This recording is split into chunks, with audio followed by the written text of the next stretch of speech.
آیت نمبر 103 سے onward almost 70 آیات صرف حضرت موسیٰ علیہ السلام اور ان کی قوم اور فرعون سے متعلق ہے. اور یہ قرآن حکیم کا ایک بہت انٹرسٹنگ پورشن ہے، کیونکہ سورۃ الاعراف میں وہ واقعات جو اجمالاً بیان ہوئے تھے سورۃ البقرہ کے اندر، ان کی تفصیلات یہاں پر آئیں گی. مثال کے طور پر وہاں پر اللہ تعالیٰ نے بنی اسرائیل کے اوپر جو عذابوں کا ذکر کیا تھا، سورہ النساء کے اندر بھی آیا کہ ان کو ہم نے بندر اور خنزیر بنا دیا. یہاں پہ وہ اصحاب سبت کا واقعہ بھی آ جائے گا کہ اس واقعے کے سبب یہ ہوا. اسی طریقے سے فرعونیوں کے ساتھ جو جادوگروں والا معاملہ ہوا حضرت موسیٰ علیہ السلام کے مقابلے پہ وہ لے آئے، اس کا بھی تفصیلی ذکر آئے گا. ثم بعثنا من بعدهم موسیٰ بآیاتنا. پھر جب اتنے انبیاء کا ہم نے جو ذکر کیا ہے، اب دیکھیں اللہ تعالیٰ نے باقی سب کو جنرل کور کیا ہے. میں نے آپ کو بتایا تھا کہ تفصیلی حالات جو ہے نا وہ 6 پیغمبروں کے یہاں آئے ہیں قرآن میں. حضرت نوح علیہ السلام، صالح علیہ السلام، نوح علیہ السلام، ہود علیہ السلام، صالح علیہ السلام، یہ ترتیب ہے. یہ 3 پری ابراہیمک ہیں. اور اس کے بعد پھر حضرت ابراہیم علیہ السلام تو خیر سینٹر میں ہے، ان کا تو تفصیلی ذکر ہے ہی ہے. اور اس کے بعد شعیب علیہ السلام اور موسیٰ علیہ السلام اور ساتھ ہارون علیہ السلام بھی کر لیں اور لوط علیہ السلام. یہ ٹوٹل 7 بن گئے. 3 آپ کہہ لیں پری ابراہیمک ہیں اور 3 پوسٹ ابراہیمک ہیں. اور ان میں سے بھی لوط علیہ السلام کا تو آلموسٹ زمانہ حضرت ابراہیم علیہ السلام والا ہی ہے. ہاں شعیب علیہ السلام جو ہے وہ حضرت ابراہیم کی اولاد میں سے. موسیٰ علیہ السلام بھی حضرت ابراہیم کی اولاد میں سے، ظاہر بنی اسرائیل ہے. سلیمان علیہ السلام ہاں وہ بھی خیر، لیکن وہ ایک رسول کی حیثیت سے نہیں، وہ نبی کی حیثیت سے آئے تھے. ثم بعثنا من بعدهم موسیٰ بآیاتنا. اور پھر ہم نے بھیجا ان کے بعد موسیٰ کو اپنی نشانیوں کے ساتھ الی فرعون وملئہ، فرعون کی طرف اور اس کے درباریوں کی طرف، اس کے جو وہاں پر سردار تھے. فظلموا بها، تو انہوں نے انکار کر دیا. فانظر کیف کان عاقبۃ المفسدین، تو دیکھو پھر کیسا انجام ہوا ان فساد برپا کرنے والوں کا. وقال موسیٰ، اور موسیٰ علیہ السلام نے کہا، یا فرعون، اے فرعون، انی رسول من رب العالمین، بے شک میں رسول ہوں اس رب کی طرف سے جو تمام جہانوں کا پالنے والا ہے. حقیق علی اللہ اقول علی اللہ الا الحق، اور یہ مجھ پر واجب ہے کہ میں اللہ کے بارے میں کوئی بات ایسی نہ کروں مگر یہ کہ وہ حق پر مبنی ہو. یعنی میں بالکل سچ بولوں گا، جو کچھ میں تمہیں وعید سناؤں گا میں اللہ کی طرف سے سنا رہا ہوں اور یہ بالکل سچ ہوگی. اسی طریقے سے قد جئتکم ببینۃ من ربکم، بے شک میں تمہارے رب کی طرف سے تمہارے پاس روشن دلیل لے کر آیا ہوں. اور وہ ظاہر ہے کہ باقی جگہوں پر آیا ہے اس کا ذکر، سورہ طٰہٰ کے اندر، سورۃ القصص کے اندر. ایٹ دا اسپاٹ جب فرعون نے پوچھا کہ ہاں جی کیا لے کے آئے ہو، تو انہوں نے اپنا جو عصا تھا وہ زمین پر پھینکا اور وہ اتنا بڑا سانپ بن گیا. ان کا یہ ایک تو یہ ہے معجزہ، اور دوسرا وہ انہوں نے اپنا ہاتھ یوں بغل سے نکالا تو سورج کی طرح روشن ہو جاتا تھا. آرٹ بھی نہیں کوئی کر سکتا، کوئی لائٹ بھی لے تو کتنی روشن ہوگی، وہ بھی ہاتھ میں ہوگی، لیکن ہاتھ میں سے روشنی نکلنا. اسی چیزوں کے اوپر پھر وہ ہالی ووڈ نے فلمیں بنائی ہوئی ہیں نا، آپ دیکھتے ہیں نا، کبھی انگوٹھی میں سے روشنی نکل رہی ہے، کبھی ہاتھ میں سے نکل رہی ہے. وہ ظاہر ہے ساری وہ اسرائیلی روایتوں سے وہ پھر اسی سے کانسیپٹ حاصل کرتے ہیں. تو یہ ایٹ دا اسپاٹ 2 معجزات دکھائے. اس کا ذکر یہاں پہ بھی آ جائے گا. اور ڈیمانڈ کی کہ میں یہ جو معجزات لے کے آیا ہوں اس کے اگینسٹ میری ایک ڈیمانڈ ہے، فَأَرْسِلْ مَعِيَ بَنِي إِسْرَائِيلَ، بنی اسرائیل کو میرے ساتھ جانا. یہ بنی اسرائیل شفٹ ہوئے تھے حضرت یوسف علیہ السلام کے زمانے میں، آپ کو پتا ہے. جب یوسف علیہ السلام وہاں چلے گئے، اللہ نے وہاں پہ انہیں ایک حکمرانی عطا فرما دی، تو پھر انہوں نے اپنے بھائیوں کو، اپنے ماں باپ کو وہاں پہ بلا لیا. وہاں پہ آپ سمجھ لیں یہ ایک ایلیٹ کلاس میں تھے، یعنی اشرافیہ میں شامل ہو گئے. حکومتی لیول کے اوپر ڈیسیژن کرتے تھے, وقتی طور پہ لوگ ظاہر ایمان بھی لے آئے. پھر آلموسٹ 300 سال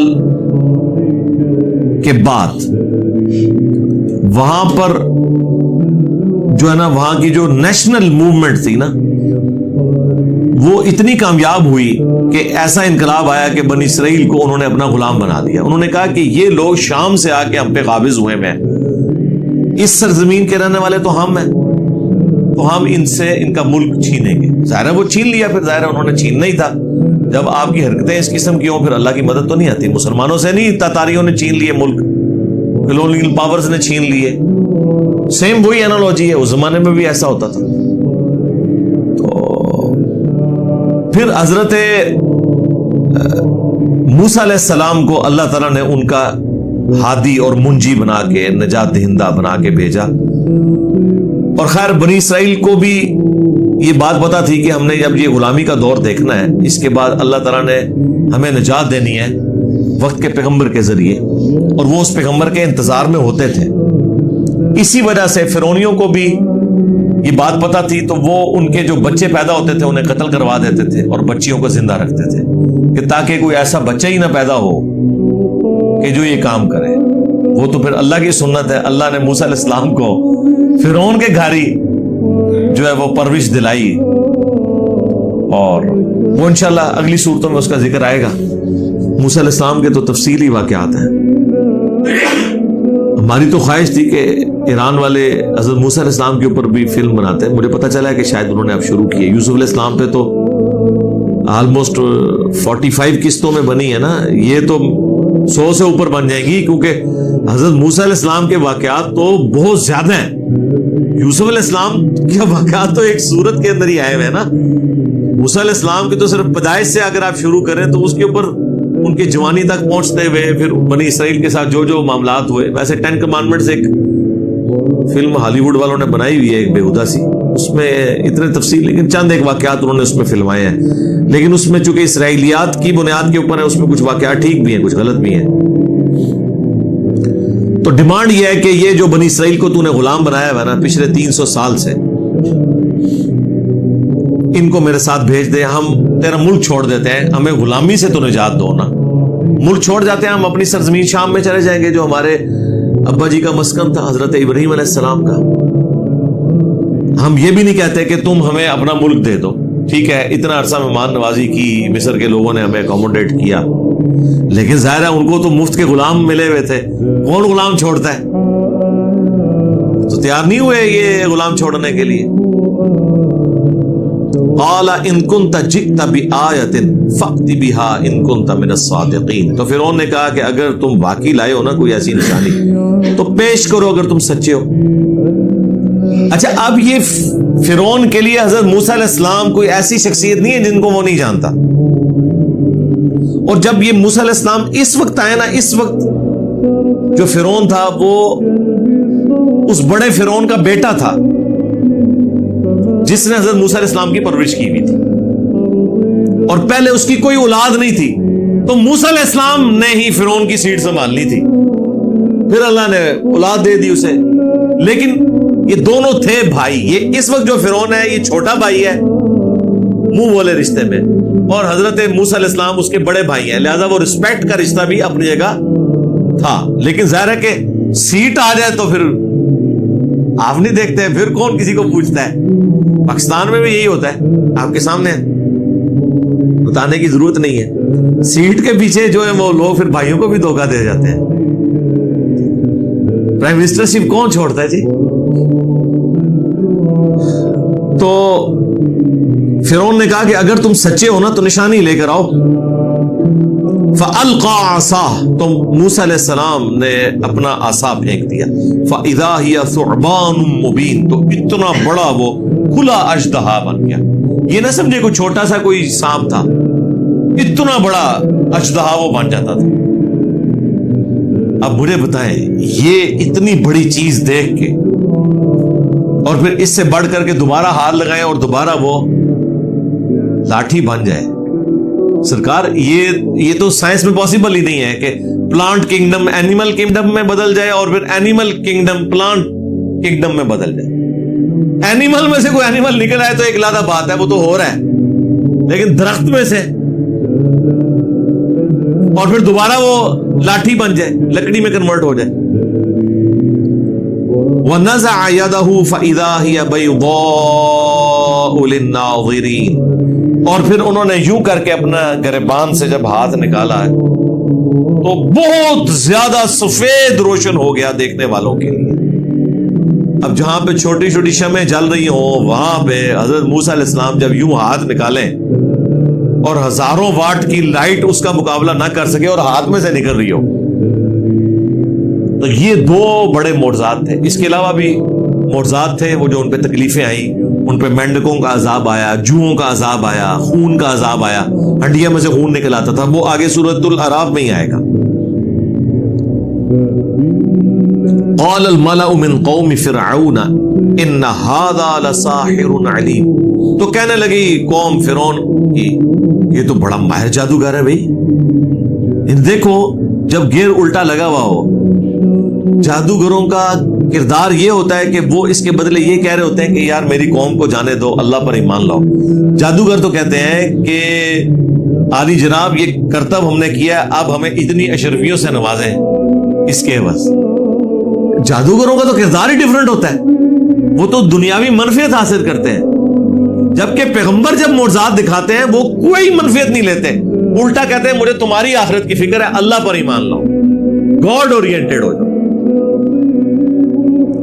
یرید ان یخرجکم من ارضکم، یہ چاہتا ہے کہ تمہیں نکال دے تمہارے ملک سے. فماذا تأمرون، تو اب تم کیا مشورہ دیتے ہو؟ اب فرعون کو تو اپنی کرسی ظاہر ہلتی ہوئی نظر آ گئی، اس کی کانپیں ٹانگنا شروع ہو گئی کہ یہ تو بڑا خطرناک معاملہ ہونے والا ہے. تو اس نے اپنے وہ سارے واریوں کو کہا کہ بھی اب کیا مشورہ دیتے ہو؟ یہ تو اس چکر میں ہے کہ تمہاری بھی چودراہٹ ختم کرے، تمہاری پوسٹیں چھین جائیں، وزارتیں چھین جائیں.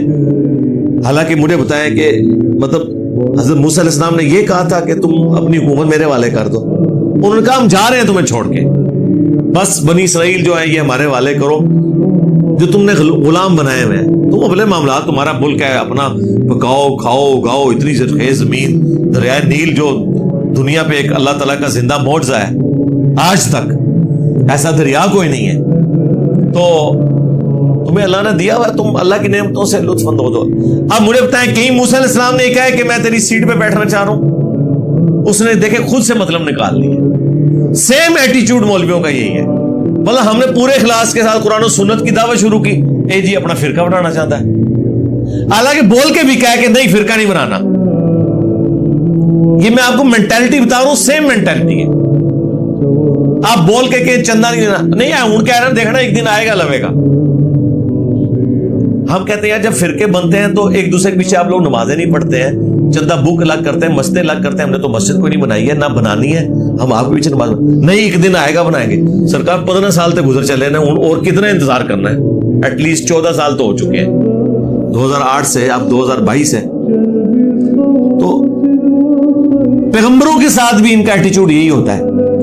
تو آج جو پیغمبروں کی دعوت پیش کرے گا تو یہ اس کے ساتھ وہی حشر کریں گے جو یہ ہمارے پیغمبروں کے ساتھ کیا کرتے تھے. تو اب وہ کہہ رہا ہے کہ بتاؤ پھر کیا مشورہ دیتے ہو؟ اب انہوں نے وہی مشورہ دیا کہ ٹھیک ہے اگر جادوگری ہے تو پھر میچ ڈلوا لیتے ہیں. جب جادوگر ہم اس سے تگڑے جادوگر بلوا لیں گے تو ظاہر ہے کہ لوگوں کے سامنے یہ اس کو شکست ہو جائے گی، لوگ اس کی بات کو توجہ سے نہیں سنیں گے. قالوا ارجہ، تو وہ کہنے لگے کہ تھوڑی دیر آپ رک جائیں، اسے مہلت دیں موسیٰ کو نا،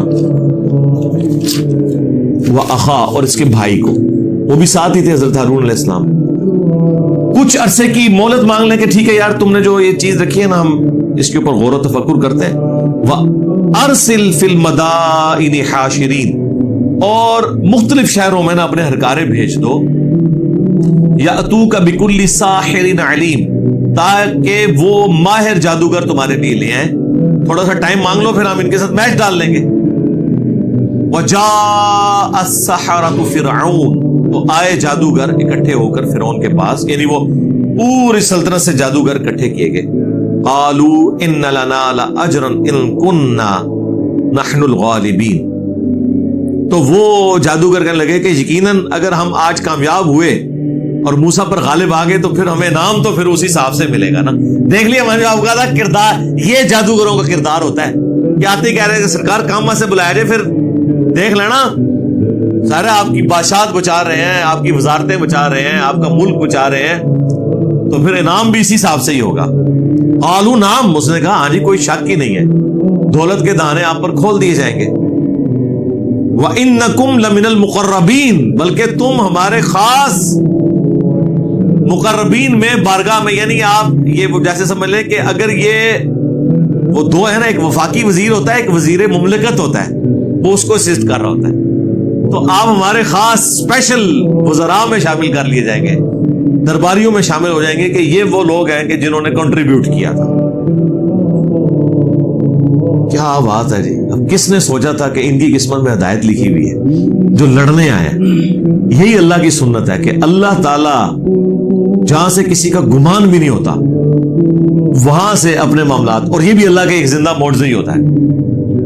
یعنی آخری پیغمبر اللہ تعالیٰ نے یونان میں نہیں بھیجا, انڈیا میں نہیں بھیجا, ایران میں نہیں بھیجا, رومز میں نہیں بھیجا, جو اس وقت کی سب سے زیادہ سیولائزڈ اور انٹیلیجنشیا شمار کیے جاتے تھے, بدوؤں میں بھیجا جو ان پڑھ لوگ تھے,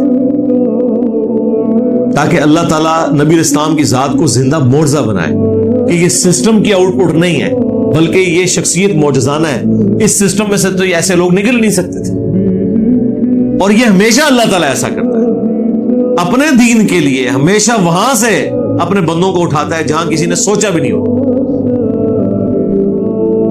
اب جب جادوگر فرعون کے دربار میں پیش ہوئے ہیں, میں نے پہلے بھی عرض کیا تھا کہ جو شخص یہ معجزہ دکھا رہا ہے اللہ تعالیٰ کے اذن سے, اس کے پیغمبر ہونے کی سب سے بڑی دلیل یہ ہے کہ پیغمبر معجزے کے اگینسٹ کبھی بھی دنیاوی منفعت نہیں کسی سے طلب کرتا. وہی اللہ نے یہاں پہ چیز ہائی لائٹ کی ہے کہ جیسے ہی جادوگروں کو بلایا گیا تو دیکھیں انہوں نے آتے ہی کیا ڈیمانڈ رکھ دی ہے. اعوذ باللہ من الشیطان الرجیم, بسم اللہ الرحمن الرحیم. آیت نمبر 113 میں وَجَاءَ السَّحَرَةُ فِرْعَوْنَ, اور جب آئے جادوگر فرعون کے دربار میں, قالوا ان لنا لاجرا ان كنا نحن الغالبین, تو انہوں نے کہا یقیناً آج تو ہمیں بہت بڑا معاوضہ ملنے والا ہے, بہت بڑی جزا ملنے والی ہے اگر آج ہم غالب آ گئے. اسپیشل گیسٹ ہیں ہم آپ کے, اور اتنے بڑے کام کے لیے آپ نے ہمیں بلایا ہے. قال نعم, اس نے کہا کیوں نہیں, ایسا ہی ہے. وَإِنَّكُمْ لَمِنَ الْمُقَرَّبِينَ, نہ صرف تمہیں انعام ملے گا, تم میرے قریبی لوگوں میں شامل ہو جاؤ گے. یہ کردار تھا جادوگروں کا. ظاہر ہے انہوں نے کرتب دکھا کے معاوضہ ہی طلب کرنا تھا. پیغمبر معجزہ دکھانے کے بعد معاوضہ نہیں طلب کرتا, بلکہ وہ یہ کہتا ہے کہ میرا اجر میرے اللہ کے حضور پکا ہے, میں تمہاری آخرت کی فکر میں. اب یہاں پر ایک عقل مندی کی جادوگروں نے, میں سمجھتا ہوں یہی عقل مندی ان کے لیے سبب بن گئی کہ اللہ نے اسے ان کو سب کو ایمان کی دولت سے سرفراز فرما دیا. وہ عقل مندی کیا تھی کہ انہوں نے کرٹسی کے اندر آ کر, اب مقابلہ ہونے لگا تو ظاہر ہے پہلے ایک نے کرتب دکھانا ہے پھر دوسرے نے, وہ تو اسے کرتب ہی سمجھ رہے تھے, تو انہوں نے کرٹسی میں موسیٰ علیہ السلام سے کہا قالوا یا موسیٰ, انہوں نے کہا اے موسیٰ, اما ان تلقی, کیا تم پہلے وہ کرتب دکھاؤ گے اپنی لاٹھی کو ڈال کے, ان کی نظر میں تو کرتب ہی تھا. وَإِمَّا أَن نَّكُونَ نَحْنُ الْمُلْقِينَ, اگر ایسا نہیں ہے تو آپ اگر اجازت دیں تو ہم سٹارٹ ہم کرتے ہیں, پہلے آپ کو موقع دیتے ہیں, سروس آپ کروا لیں, ٹھیک ہے. اب یہ چاہے انہوں نے کرٹسی میں بات کی, بہرحال یہ ایک پیغمبر کا انڈائریکٹلی ادب تو ہو گیا اس کے اندر, اور اللہ تعالیٰ کو یہ چیز پسند آئی. قال القوا, تو موسیٰ علیہ السلام نے کہا نہیں تم دکھا لو جو کچھ تم نے دکھانا ہے, ڈالو. فلما القوا سحروا اعین الناس, جب انہوں نے اپنی وہ رسیاں, سورہ طٰہٰ میں آتا ہے انہوں نے رسیاں پھینکی, اور یہاں پر ہے کہ جو کچھ بھی تھا انہوں نے ڈالا لوگوں کی آنکھوں کے سامنے, جادو کر دیا لوگوں کی آنکھوں پر. پریکٹیکلی وہ رسیاں انہوں نے سانپ نہیں بنائی تھی بلکہ نظروں کا دھوکا تھا, illusion تھا. تو سورۃ الحج میں اللہ تعالیٰ نے فرمایا کوئی ایک مکھی نہیں پیدا کر سکتا, سانپ بنانا تو بہت بڑی بات ہے. وَاسْتَرْهَبُوهُمْ, اور وہ سب لوگ جو ہیں خوف زدہ ہو گئے یہ دیکھ کے. وَجَاءُوا بِسِحْرٍ عَظِيمٍ, اور وہ بہت بڑا جادو اپنی طرف سے تو لے کر آئے تھے. ظاہر ہے کہ لوگ تو خوف کھا کے, لوگ تو پہلے تیار بیٹھے ہوتے ہیں متنفر ہونے کے لیے. بہت کام لوگ ہیں جو اپنی عقل کو استعمال کرتے ہیں. ایک دوسری جگہ آتا ہے کہ حضرت موسیٰ علیہ السلام بھی دل میں خوف کھا گئے, کیونکہ یہ واقعہ کئی جگہ ہے, سورۃ القصص کے اندر, سورہ طٰہٰ کے اندر, سورہ ہود کے اندر, سورہ یونس کے اندر. تو موسیٰ علیہ السلام کیوں خوف کھا گئے؟ اس لیے ہم اگر اس کا ادب والا مفہوم سمجھیں تو یہ ہے کہ وہ خوف اس چیز سے کھا گئے کہ میں نے بھی یہی کچھ کر کے دکھانا تھا جو انہوں نے دکھایا, تو اب ان میں اور میرے میں فرق کیا رہ گیا؟ لوگ کیا سوچیں گے؟ یہ بھی جادوگر اور وہ بھی جادوگر. وہ خوف انہیں لوگوں کے گمراہ ہونے کا تھا, اور ظاہر انسان تھے, ایک پیغمبر رقیق القلب بھی ہوتا ہے, اس وجہ سے وہ دل میں خوف کھا گئے کہ جو میرا معجزہ تھا وہی انہوں نے کر دکھایا.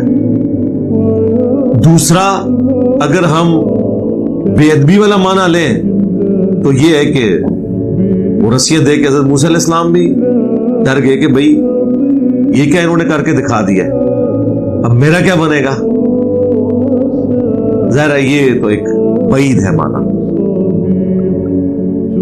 جو میں نے پہلا معنی بیان کیا, بعض لوگوں کو اس میں بھی گستاخی نظر آئے گی, لیکن اسی کے اندر آپ کے عقیدے کی سچائی چھپی ہوئی ہے کہ موسیٰ علیہ السلام کو اس وقت تک بھی یہ نہیں پتا تھا کہ اب اس کا اینڈ رزلٹ کیا ہونا ہے.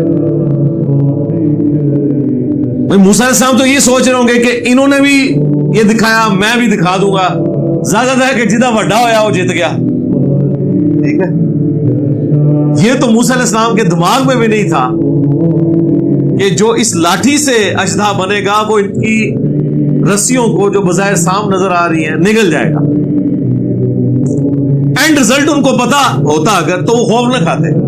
آپ خود سوچیں نا, اگر ان کو یہ کانفیڈنس ہوتا کہ میں بھی آسا پھینکوں گا 2 منٹ میں, ان کو جس نے مجھے کانفیڈنس ہوتا ہے کہ ہاں لے آؤ ذرا کوڑا دے دما لی دیس کیا انہیں میں تھوڑا رفع دین سٹارٹ کرانا, ہم گھبراتے ہیں, خوف کھاتے ہیں کوئی ہمیں گھوڑوں کے دموں والی حدیث دکھائے. ہمیں پتا ہوتا ہے کہ یہی ٹرننگ پوائنٹ ہے جب ہم بتائیں گے کہ اسلام پھیرتے وقت ہاتھ اٹھانے کا ذکر تھا, اس بندے نے یہیں سے رخ لینا شروع کر دینا ہے, یا نہ بھی کیا اس کی درگڑ تو ہم بنائیں گے. اب ہونا تو چاہیے تھا کہ موسیٰ علیہ السلام کو اگر یہ بات پتا ہوتی کہ میرے اس لاٹھی نے ان کے ساری رسیاں کھا جانی ہیں تو وہ تو بڑے خوش ہوتے, دل میں خوف تو نہ کھاتے. وہ کہتے آئے ہو نا ان کا ابو تک کو تو نہ کرنا کیا. اس کا مطلب ہے ان کا کوئی اختیار نہیں تھا اس معجزے کے اوپر. یہی معجزے اور کرامت کے حوالے سے ہمارا عقیدہ ہے کہ جو دکھا رہا ہوتا ہے اس کے کوئی اختیار میں نہیں ہوتا. اللہ تعالیٰ جتنا چاہتا ہے, جس کے لیے چاہتا ہے وہ جاری فرماتا ہے. خوف اس لیے کھایا نا جی. اب اللہ تعالیٰ نے یہاں پر تو اس خوف کا ذکر نہیں کیا, لیکن سورہ طٰہٰ کے اندر باقی سورتوں میں ذکر کیا. تو اللہ تعالیٰ فرماتا ہے وَأَوْحَيْنَا إِلَىٰ مُوسَىٰ, تو اس وقت ہم نے موسیٰ کو وحی کر دی. اب یہ وحی کی ضرورت اسی لیے پیش آئی ہے کہ اللہ تعالیٰ کو یہ پتا چل گیا کہ موسیٰ علیہ السلام گھبرا گئے, اب ان کو تسلی دے. ورنہ آلریڈی موسیٰ علیہ السلام کو اللہ نے یہ تو اذن دیا تھا کہ وہ لاٹھی پھینک دیتے بن جاتا. تو کیا وحی کی ان القی عصاک, کہ پھینک تو بھی اپنا عصا. فاذا هي تلقف ما يأفكون, وہ فوراً نگلنے لگا جو فریب انہوں نے بنا رکھا تھا. جیسے ہی انہوں نے پھینکا تو وہ صرف ان کی تو رسیاں سانپ نظر آئی نا, کچھ کر نہیں رہی تھی. انہوں نے جب پھینکا تو وہ سارے کے سارے ان کو نگل گئے. تو اب یہ ایک ڈومیننسی تھی کہ یہ پریکٹیکلی اگر سپوز جادو بھی تھا تو یہ والا جادو جیت گیا جس نے دوسرے کو ختم کر دیا. عام لوگوں نے تو یہی سمجھا ہوگا کہ یہ چھوٹا جادوگر اور وہ بڑا جادوگر. فرعونیوں نے یہی سمجھا.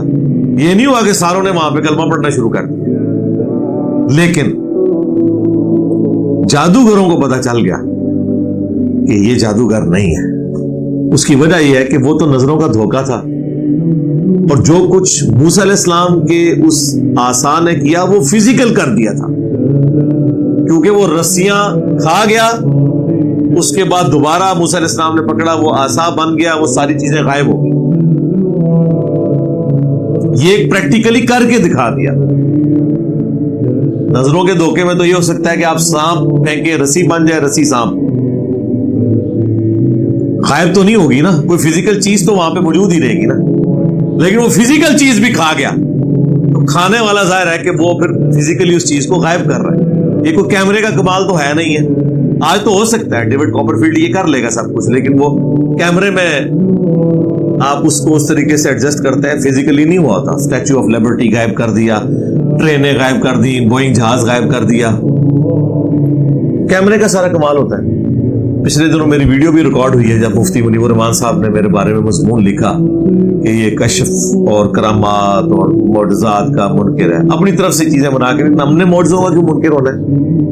آپ نے جو کہانی کرائی ہم ان کے منکر ہیں. جو قرآن و سنت میں ثابت ہے چیزیں، معجزات انبیاء کے ہم مانتے ہیں، ہمارے ایمان کا حصہ ہے.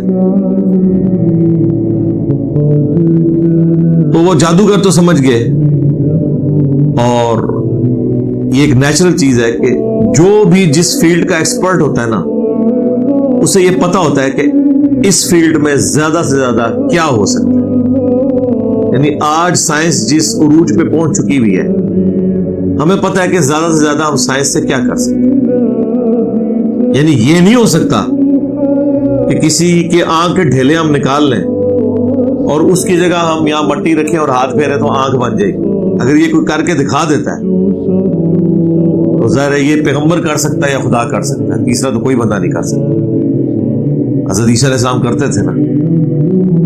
آج بھی یہ میڈیکل سائنس کے ذریعے یہ چیز پاسبل نہیں ہوگی. اسی طریقے سے میڈیکل سائنس ہڈی کو جوڑنے کے لیے آپ کو وہ سیدھا کر کے اس کے اوپر پلستر باندھ دیں گے، لیکن بہرحال اس کا جو کیورنگ پیریڈ ہے ایک 6 سے 8 یا 10 ہفتے، اس کے بعد ہی کچھ نہ کچھ اس کا جوائنٹ بنے گا.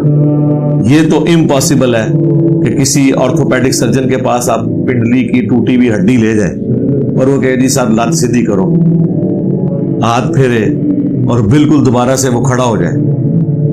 اگر یہ ہو جاتا ہے تو ظاہر ہے کہ دیکھنے والوں کو پتہ چل جائے گا، بلکہ سب سے پہلے تو وہ ڈاکٹر کلمہ پڑھ لے گا کہ یار یہ بندہ جو ہے نا وہ کوئی عام انسان نہیں ہے، ایسا پاسبل ہی نہیں. جادو میں بھی کچھ پاسبل نہیں ہوتا، آپ کی نظروں پہ دھوکہ کیا جاتا ہے. لیکن ونس جب ایک بندے کی ہڈی جڑ گئی اور وہ چلنا شروع ہو گیا تو اب یہ جادو تو نہیں ہے، یہ تو فزیکلی وہ چل رہا ہے نا، اس کو تو نہیں آپ کہہ سکتے جادو ہے. بس وہی بات ہے کہ جادوگروں کو پتہ چل گیا کہ یہ اللہ کے پیغمبر ہیں، کیونکہ جادو سے یہ کچھ نہیں ہو سکتا. ہر فیلڈ کا ایکسپرٹ اپنی فیلڈ کے ایپیکس کو، چوٹی کو جانتا ہے کہ اس سے اوپر آگے جانا ناممکن ہے. وہی ہوا فوقع الحق، تو ثابت ہو گیا حق، وبطل ما كانوا يعملون، اور باطل ہو گیا وہ تمام جو ان جادوگروں نے کیا. فغلبوا هنالك وانقلبوا صاغرين، تو فرعونی مغلوب ہو گئے اور وہاں بھرے مجمع میں ذلیل و خوار ہو گئے لوگوں کے سامنے. کیا عزت رہے گی تھی مجھے بتائیں آپ پلے؟ اتنی محنت سے اتنے ہائی ریٹس کے اوپر بندے ہائر کیے، ٹھیک ہے، اور ایک بندے نے جناب اب ہونا چاہیے تھا، اب کرتا نا مقابلہ. وَأُلْقِيَ السَّحَرَةُ سَاجِدِينَ، تو گرا دیے گئے جادوگر سجدے میں. اب یہ گرا دیے گئے ان معنوں میں ہے کہ ان کے پاس کوئی چارہ نہیں رہا، بے اختیار جسے کہتے ہیں نا، وہ گر پڑے سجدے میں.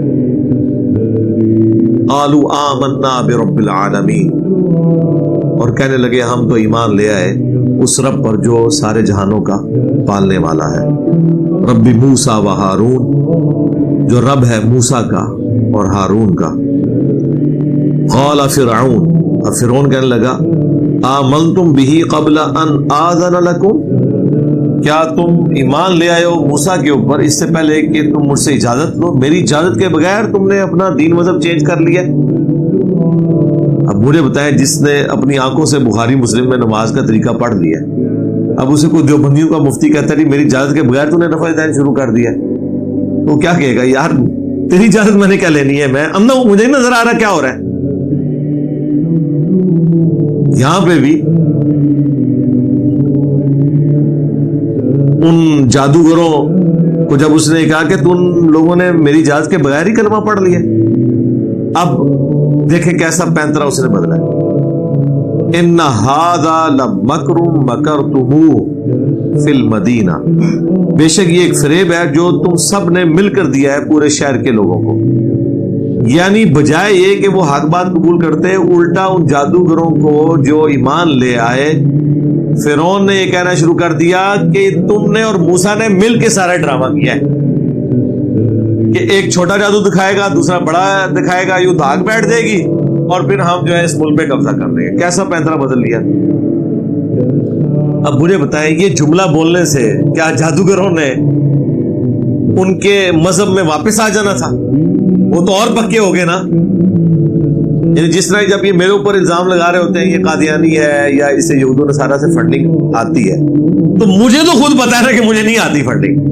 تو اس طرح کرنے سے کیا میں اپنے ارادے میں کمزور ہو جاؤں گا؟ میں تو مزید مضبوط ہو جاؤں گا کہ میرا جو خیال تھا کہ علماء اور فرقوں کے ماننے والے یہ لوگ 2 نمبر ہیں، جھوٹے ہیں، بے ایمان لوگ ہیں، یہ اپنی غلط باتوں کو صحیح ثابت کرنے کے لیے کسی بھی وقت کسی پہ کوئی الزام لگا دیتے ہیں.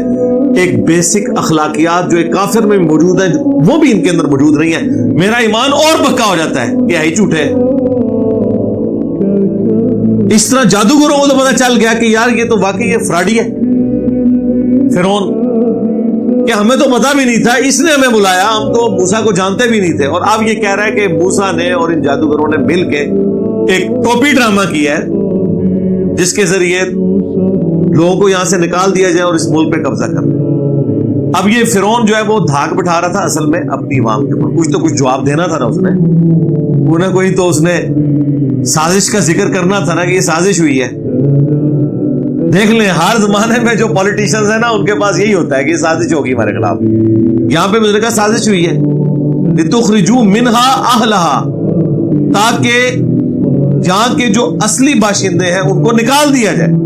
فَسَوْفَ تَعْلَمُونَ، تو تمہیں عنقریب اس کا انجام معلوم ہو جائے گا جادوگروں جو تم لوگوں نے حرکت کی ہے. بہرحال اس میں کچھ خدشہ اس کا درست اس حوالے سے تھا کہ بنی اسرائیل تو وہاں کی حکمران تھی جب سے یوسف علیہ السلام وہاں شفٹ ہوئے تھے، اور اس وقت کا جو بادشاہ تھا وہ یوسف علیہ السلام کی بڑی عزت کرتا تھا.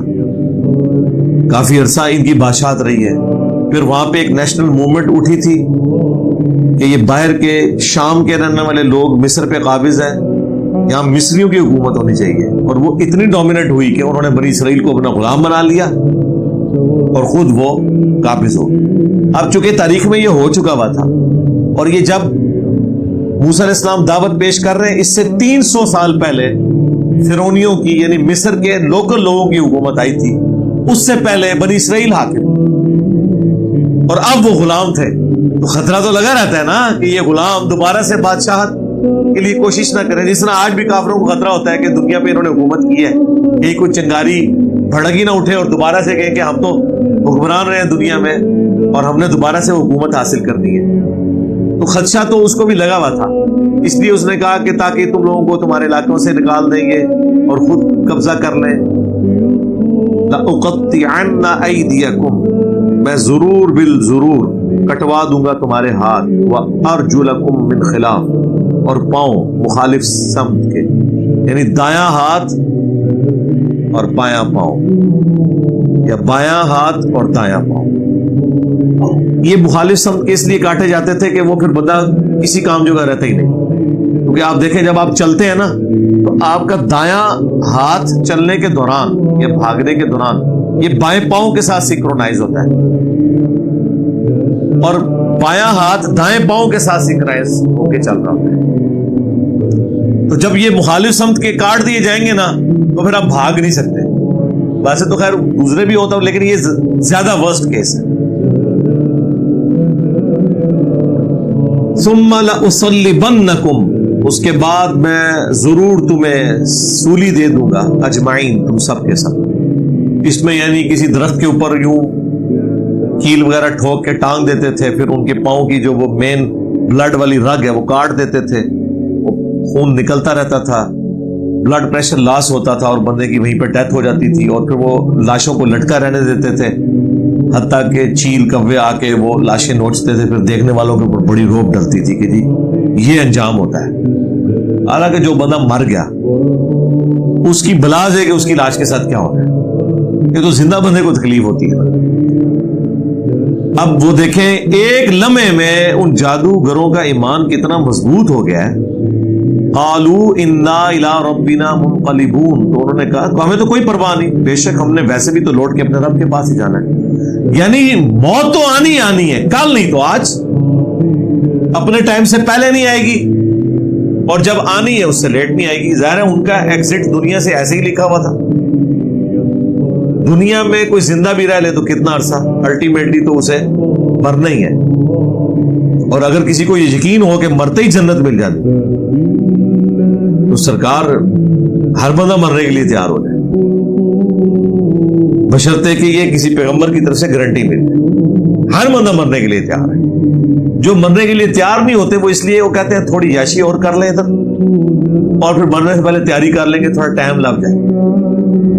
ورنہ یقین کریں دنیا میں جتنے لوگ مفلسی کی زندگی گزار رہے ہیں، مشکل زندگی گزار رہے ہیں، غربت کی زندگی گزار رہے ہیں، ان سے آج آپ پوچھیں نا کہ مرتے ہی جنت ملے گی، یہ اللہ کی طرف سے سرٹیفکیٹ آیا ہے، لیکن یہ ظاہر ہے کہ ایکسپوز کرنے کے لیے تو وقت کا پیغمبر موجود نہیں ہے، سارے مرنے کے لیے تیار ہو رہے ہیں۔ وما تنقم منا الا ان آمنا بآیات ربنا، کیا تو ہم سے اس بات کا انتقام لینا چاہتا ہے، صرف اس بات کا کہ ہم ایمان لے آئے بآیات ربنا، اپنے رب کی آیات کے اوپر، لما جاءتنا، جبکہ وہ ہمارے پاس آ گئی، اتنا کھلا معجزہ، پیغمبر کو دیکھ لیا، اس کی کامیابی ہمارے اوپر ہم نے دیکھ لی، اس کے بعد ہم کس طریقے سے، کس جسٹیفیکیشن پہ پیغمبر کا یا اللہ کا انکار کر سکتے ہیں؟ اس کے بعد انہوں نے پھر اللہ کے حضور دعا کی۔ یہ اس چیز کے اندر ترغیب ہے کہ انسان جتنے مرضی کانفیڈنس لیول کے اوپر ہو، بہرحال رجوع الی اللہ ہی لانا چاہیے، اللہ ہی صبر دیتا ہے، تکلیف سے نکلنے کا راستہ اللہ تعالی کی مدد کا حصول ہے۔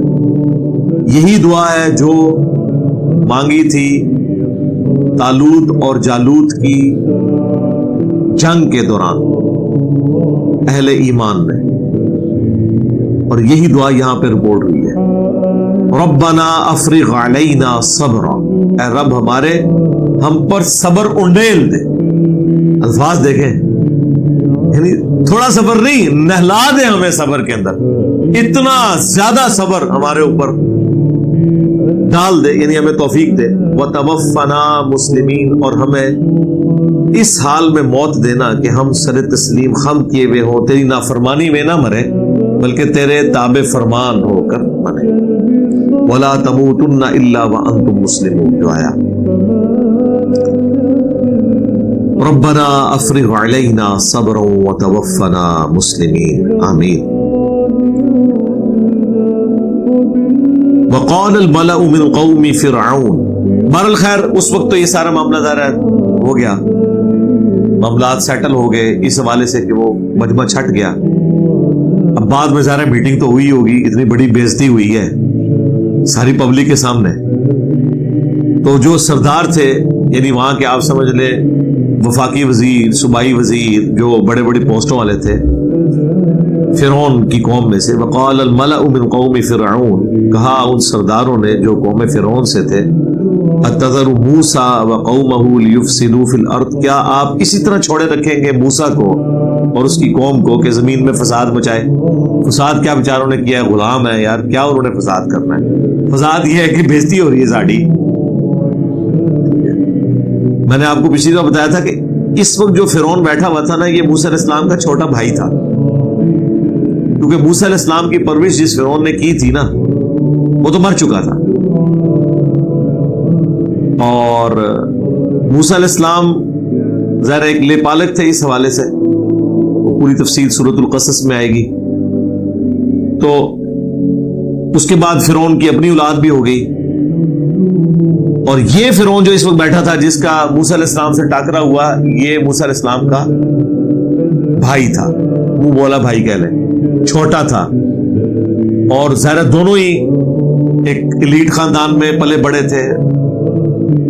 موسیٰ علیہ السلام کے ساتھ ٹریٹمنٹ وہ غلاموں والا کر بھی نہیں سکتے تھے، عزت تھی، پھر نظروں میں تھوڑی شرم و یا تو بارل ہوتی ہے جو بھی کر لے، تو اس کی کوشش یہی تھی کہ ٹھیک ہے یار ویل لیفٹ کرو معاملے کو، ایک بار ذلت کاٹ لی ہے تو اب زیادہ ان کو دبائیں گے تو ظاہر ہے کہ وہ 6 لاکھ تھے، بغاوت پہ آتے تو کچھ نہ کچھ تو ہو سکتا تھا، لیکن وہ سردار کہہ رہے ہیں کہ سرکار یہ تو سارے دیکھا دیکھی باغی ہو جائیں گے، کیا آپ موسیٰ کو اور اس کی قوم کو یعنی بنی اسرائیل کو چھوڑے رکھیں گے؟ لیفسدوا فی الارض، کہ یہ زمین میں فساد کریں، وَیَذَرَکَ وَآلِہَتَکَ، اور تجھے اور تیرے آلہہ کو چھوڑ دیں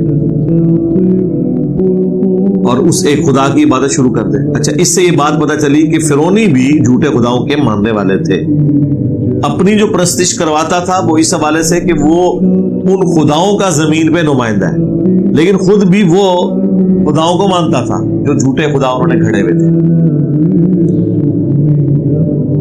اب جب انہوں نے ذرا پمپ کیا نا اس کو، تو اس نے کہا قال سنقتل ابناءہم، اس نے کہا ہم ضرور قتل کریں گے ان کے بیٹوں کو، وَنَسْتَحْيِي نِسَاءَهُمْ، اور عورتوں کو چلیں زندہ چھوڑ دیں گے، یہ مردانگی کے خلاف ہے، تاکہ ان کی مین پاور کبھی بڑھ ہی نہ پائے، ان کے مرد جتنے پیدا ہوں گے ان کو مار دیں۔ وَإِنَّا فَوْقَهُمْ قَاهِرُونَ، اور بے شک ہم ان کے اوپر غالب تو ہیں ہی، ہمارے غلام ہیں، ان کی کیا مجال ہے۔ یہ دوسرا موقع تھا بنی اسرائیل کی ہسٹری میں کہ جب ان کے بچوں کو قتل کیا گیا۔ اس سے پہلے اس فرعون کے باپ نے کیا تھا، جب اس کو اس کے نجومیوں نے، اور ظاہر نجومیوں نے بھی کچھ شیطان نے بات ڈال دی، کچھ الہامی کتابوں میں بھی تھا کہ ایک بنی اسرائیل میں ایک منجی اور ہادی کے طور پہ ایک شخص آئے گا جو فرعون کی حکومت کو ختم کر کے بنی اسرائیل کو نجات دے گا۔ تو اسے یہ ڈر تھا کہ وہ ہوگا بنی اسرائیل میں سے، تو وہ بنی اسرائیل کے بچوں کو قتل کروا دیا کرتا تھا۔ بہرحال وہ اللہ نے معجزانہ طور پہ جس بچے کے ہاتھوں 300 سال کی حکومت فرعونوں کی ختم ہونی تھی، اس بچے کی پرورش فرعون کے گھر میں کروائی۔ یہ اللہ نے اپنی قدرت کا اظہار کیا کہ ٹھیک ہے تو نے یہ کرنا تھا، دیکھ پھر تیری ناک کے نیچے سب کچھ ہوگا اور تجھے پتہ بھی نہیں چلے گا۔ دوسری دفعہ پھر انہوں نے ارادہ کیا کہ ہم اس طریقے سے ان کی پرسیکیوشن کریں گے۔ قال موسیٰ، تو اب موسیٰ علیہ السلام نے کہا لقومی، اپنی قوم سے، استعینوا باللہ، مدد طلب کرو اللہ سے، واصبروا، اور صبر کرو۔ لیکن یہ مطلب بات کرنا تو آسان ہے، سننا بھی آسان ہے، عمل کرنا بڑا مشکل ہے۔ اب ہونا تو چاہیے تھا کہ بنی اسرائیل کہتی کہ حضرت آپ تو پیغمبر ہیں، ایک نگاہ مارو نا ذرا اور ہمیں اس تکلیف سے نجات دلا دو، لیکن نہیں، اللہ تعالیٰ نے جس کو تکلیف سے گزارنا ہے وہ تو گزارنا ہے۔ وَلَنَبْلُوَنَّكُمْ بِشَيْءٍ مِّنَ الْخَوْفِ وَالْجُوعِ وَنَقْصٍ مِّنَ الْأَمْوَالِ وَالْأَنفُسِ وَالثَّمَرَاتِ، ضرور بالضرور آزمائیں گے، خوف سے، بھوک سے، جان اور مال میں نقصان کے ذریعے۔ تو موسیٰ علیہ السلام کو تو پتا تھا کہ اب یہ تکلیف آنی ہے، تو وہ اپنی قوم کو صبر کی تلقین کرنا شروع ہو گئے۔ یہ دیکھیں میں نے استعینوا پڑھا ہے کیونکہ لقومہ پہ میں نے وقف کیا تھا، اگر کنٹینیوس پڑھیں گے تو لقومہ استعینوا باللہ واصبروا، ان الارض للہ، بے شک زمین تو اللہ کی ہے، یورثها من یشاء من عبادی، وہ وارث کر دیتا ہے اپنے بندوں میں سے جسے چاہتا ہے زمین کا، یعنی اس زمین کے اوپر اگر نافرمانوں کو حکومت ملی ہے تو وہ بھی اللہ کی مرضی سے، اور اگر نیک بندوں کو حکومت ملی ہے تو وہ بھی اللہ کی مرضی سے۔ تم صبر کرو، عنقریب تمہیں بھی حکومت مل جائے گی، اور مل گئی پھر بعد میں۔ والعاقبۃ للمتقین، اور دنیا میں اگر نہ بھی ملے تو آخرت تو پرہیزگاروں کے لیے، وہ تو ہے ہی ہے نا۔ یہاں پہ کتنی بھی تکلیفیں کاٹ لی، موت تو خوشخبری کا پروانہ لے کر آ جائے گی اور ہمیشہ کی زندگی مقدر ہو جائے گی۔ اب انہوں نے جواب میں کیا کہا، جو